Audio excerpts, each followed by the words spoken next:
Hey guys, Alex from Central Florida Enthusiast. Today, I'm going to be giving my top 10 favorite coasters, starting from number 10 to number 1. So let's go. Alright, so for my number 10 favorite coaster is Twisted Cyclone at Six Flags Over Georgia.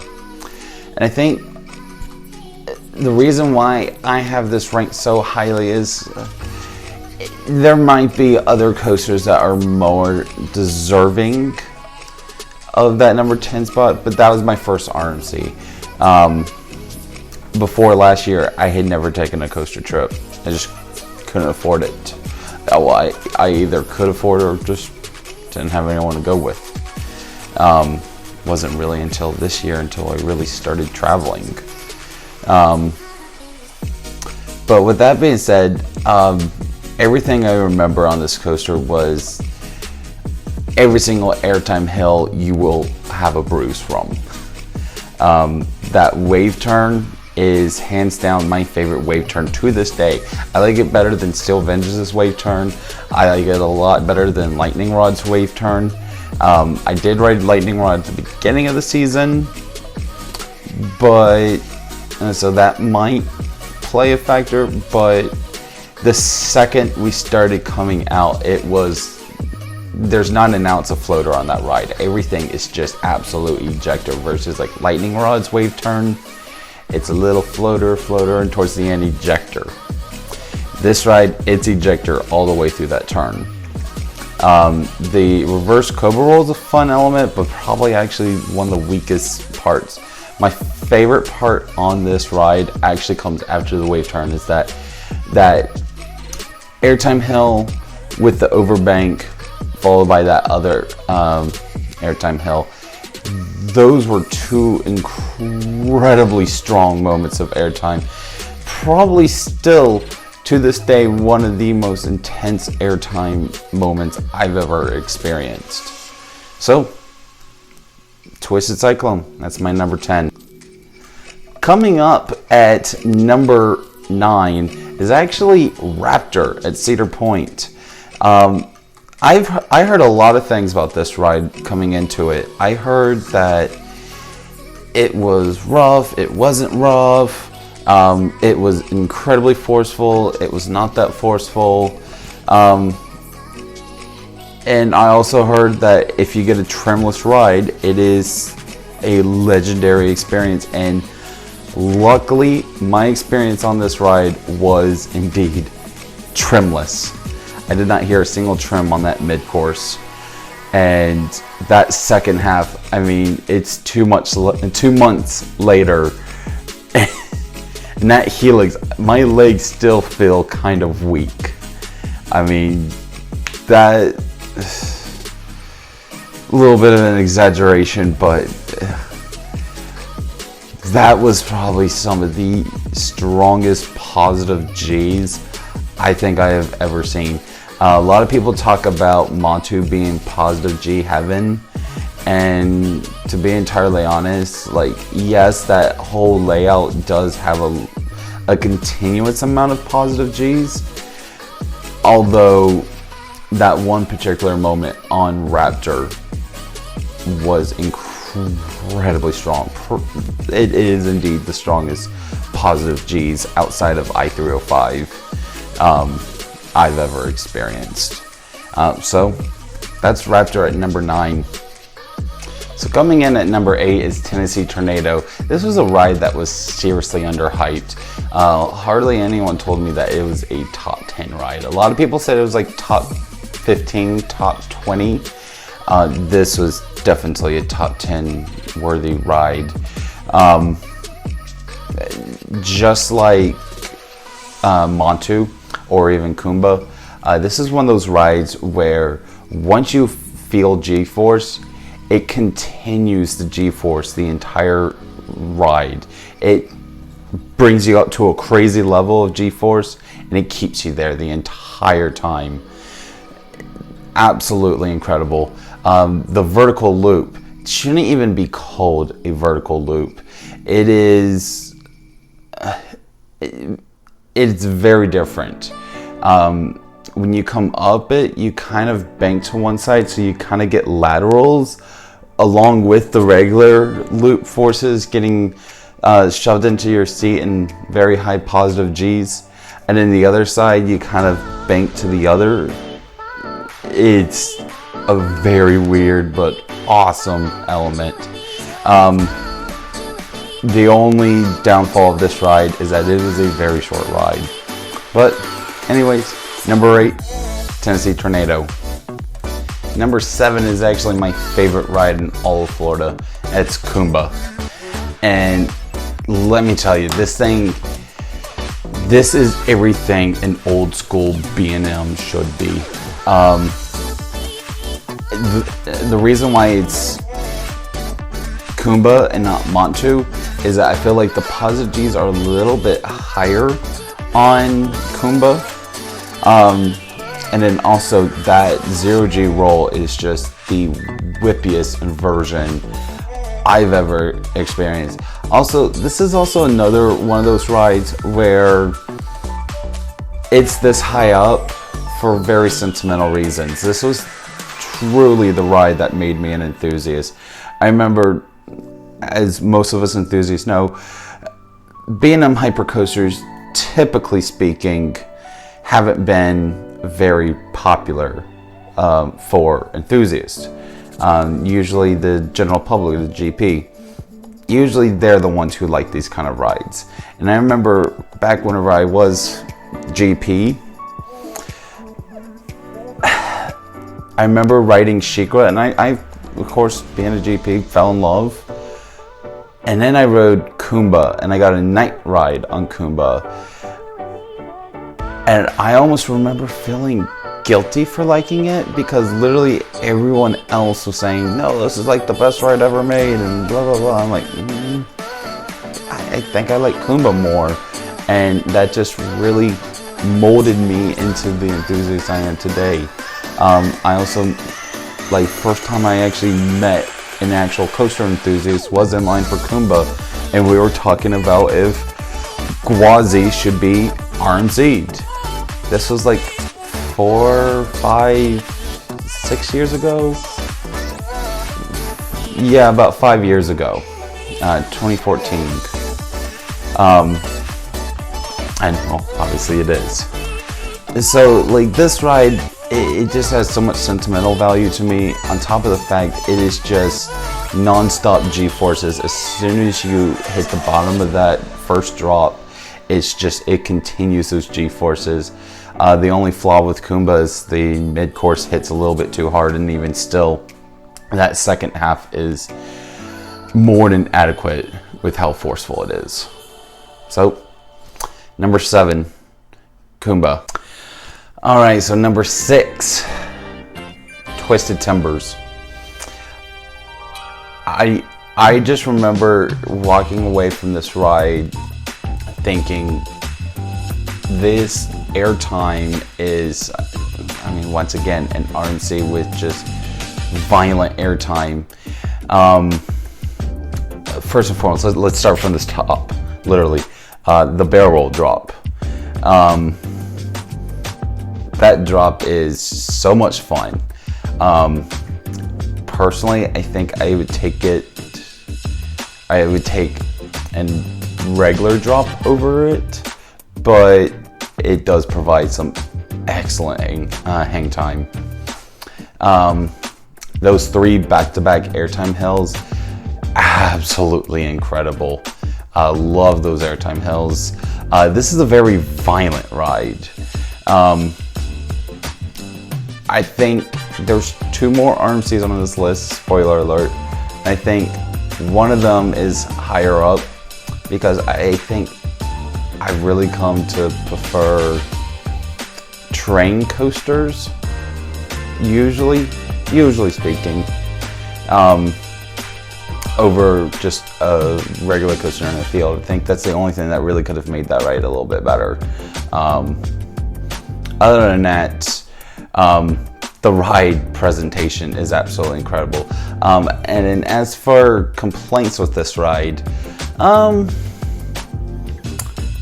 I think kind of actually, if you guys watch Ohio Valley Coasters, and if you watched his live videos from his live video from Nagashima Spa Land whenever he rode Haikuge, and how he was talking about how he didn't really cared about RMCs, more specifically the new trains being too smooth.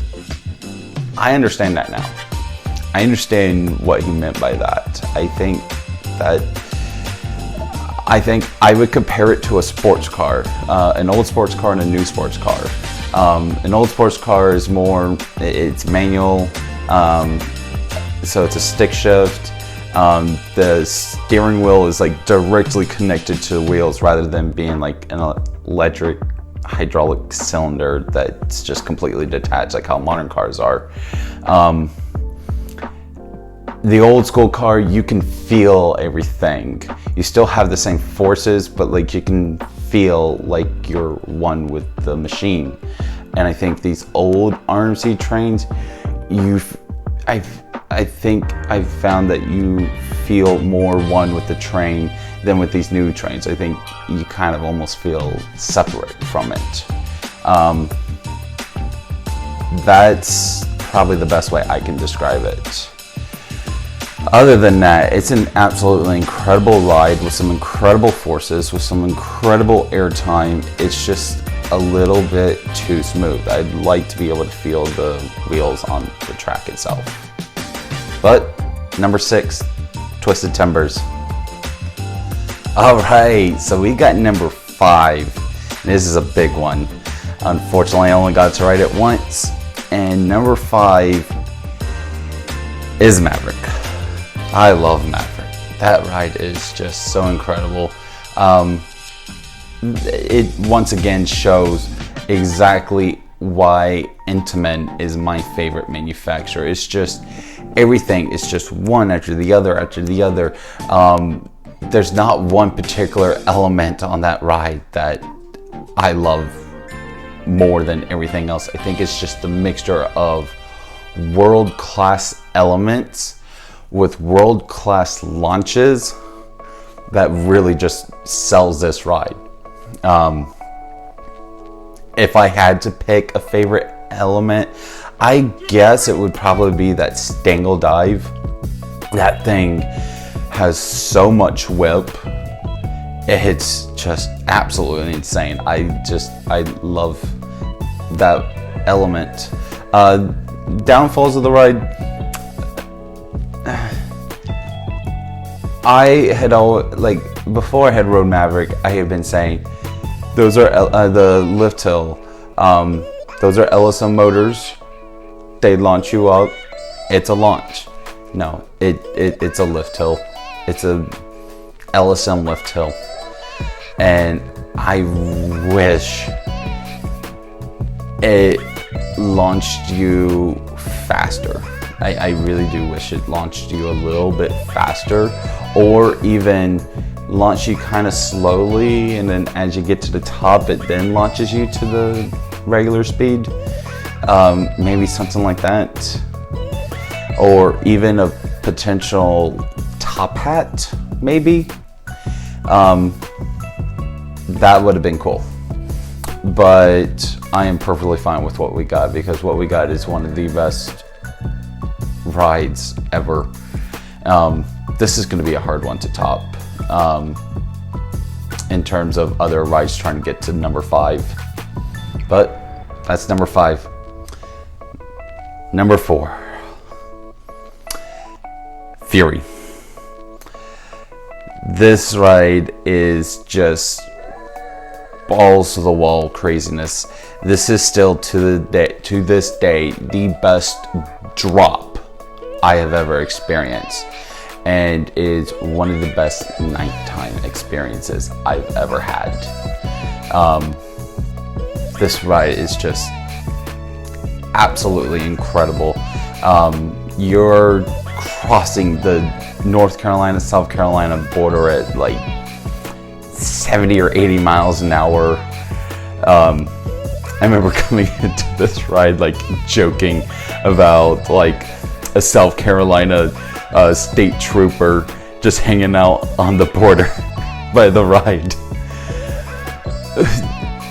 Because this thing is just stupid fast. This thing, you feel the speed. This is the most intense B&M ever made. Maybe not like a true old school B&M, but it's intense, but in like a modern B&M way. Obviously that makes sense because it is a modern B&M, but it's with Kumba also being on this list. These are two totally different kinds of intensity. So most of the time I find myself preferring Kumba, but there's just no denying. I mean, Fury is the best B&M ever made. I mean, it's just the fact. One other thing, for a lot of you who haven't ridden Fury but live here in Orlando, the ride I would compare it to the most is actually Mako, and for some odd reason I find myself getting Mako vibes from it. It just has the same, like, it doesn't do anything Mako does, it just has the same feel that Mako does, if that makes sense.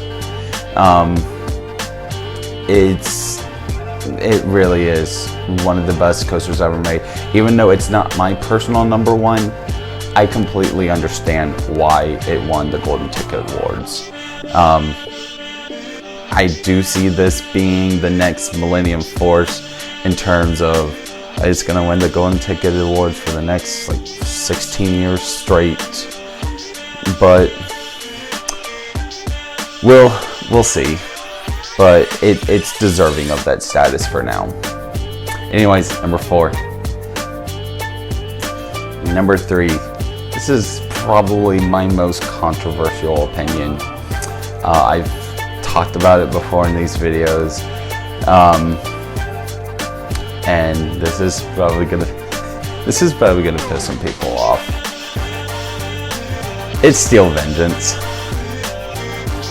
And it's not even my number one RMC. Yeah.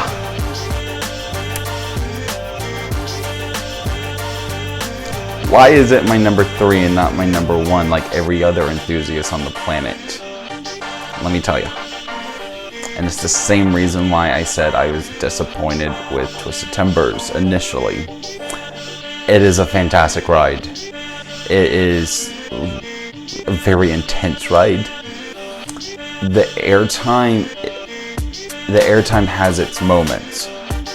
That lies my issue with Steel Vengeance is I feel like it's the airtime.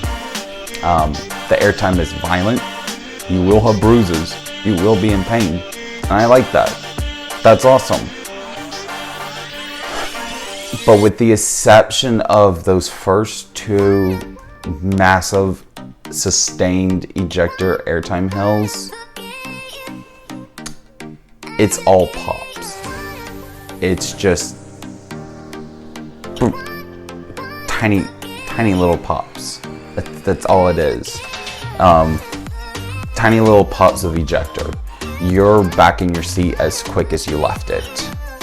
It's almost reminiscent of Magnum.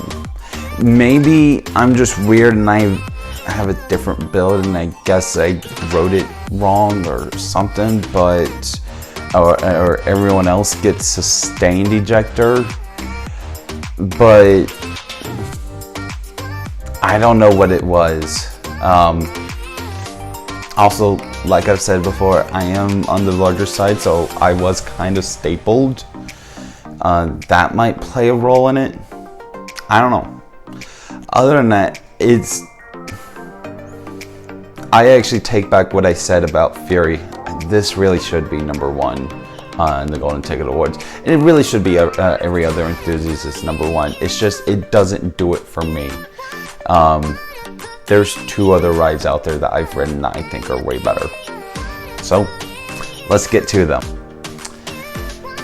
Number 2. And this is such a hard one. I mean, this and number 1 just goes back and forth almost every single day. When I go back and ride this ride later this year, it probably will go back up to my number one, hopefully.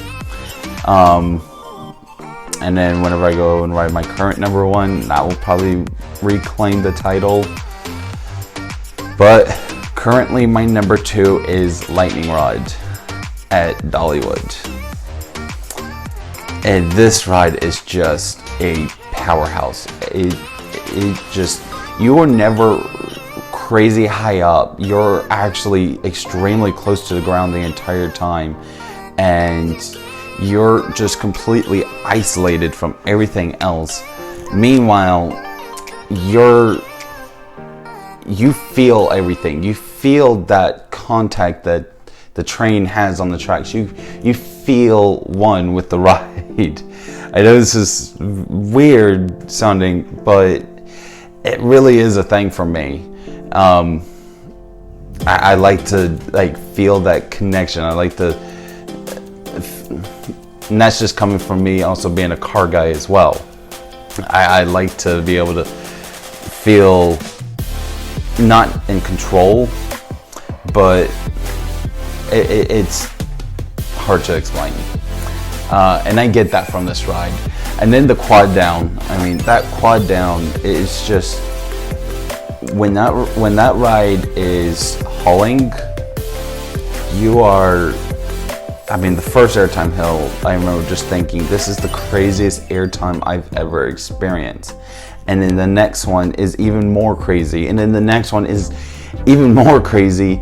And then the final one is just absolutely insane. And then after the quad down, you actually come to one last little dip. And that is such an underrated moment on this ride. That was actually even more powerful than the quad down itself.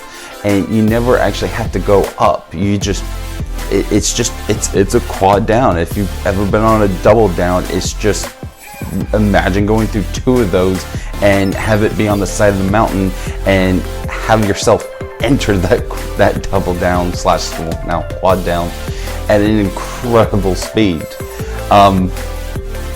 And also, this ride is not without its flaws. All of these rides have flaws. There's no such thing as a perfect ride. This ride is extremely flawed in the fact that this ride breaks down quite a bit. And actually, I found out the reason why. And the reason why is actually, the ride is actually prone to overspeeding. Meaning, the launches you faster than it really should. That's just insane. Apparently, there was a rumor that said it had reached like 100 miles per hour. Some people said they've seen it. Some people say it's fake. I've talked to some people who work at the park or used to, and they're like, no, I think like the fastest it's ever gone was like 87 miles an hour. And we're talking about a ride that was designed to go 70 or 73. So like going 84 is absolutely insane. I can only imagine the bruises that all those riders had after the quad down. The wave turn was probably the only moment of this ride that was kind of disappointing. But then after that, you come back onto the other side of the valley, and then you have that not a switchback, but like outward bank and then inward bank, and then you go through another one of those. Those have some incredible whips, some incredible laterals, and some incredible airtime coming out of them. Meanwhile, every element on this ride is just high G-force. In terms of RMCs, this one has the highest G-force, I feel like. And once again, the only issue with this ride is, well, actually, there's two. And the second one is it's a little bit too short. But I'd much rather have a short ride with quality elements than a long ride with mediocre elements. That's why that's why I like this better than Steel Vengeance, is because it has higher quality elements on it. So let's go check out what number 1 is. Number 1. Intimidator 305. That is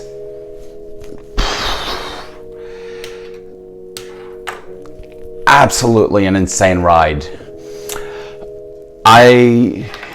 It is the only ride I have ever actually lost consciousness on. Like, legitimately blacked out. Granted, I was trying to do that just to see if I could. I didn't eat much that day, and I had like a beer. I think I had a beer. No, I didn't actually. I just didn't really eat at all that day, and also I only got like 2 hours of sleep. All my friends were like telling me, dude, go back to the car, you need some sleep.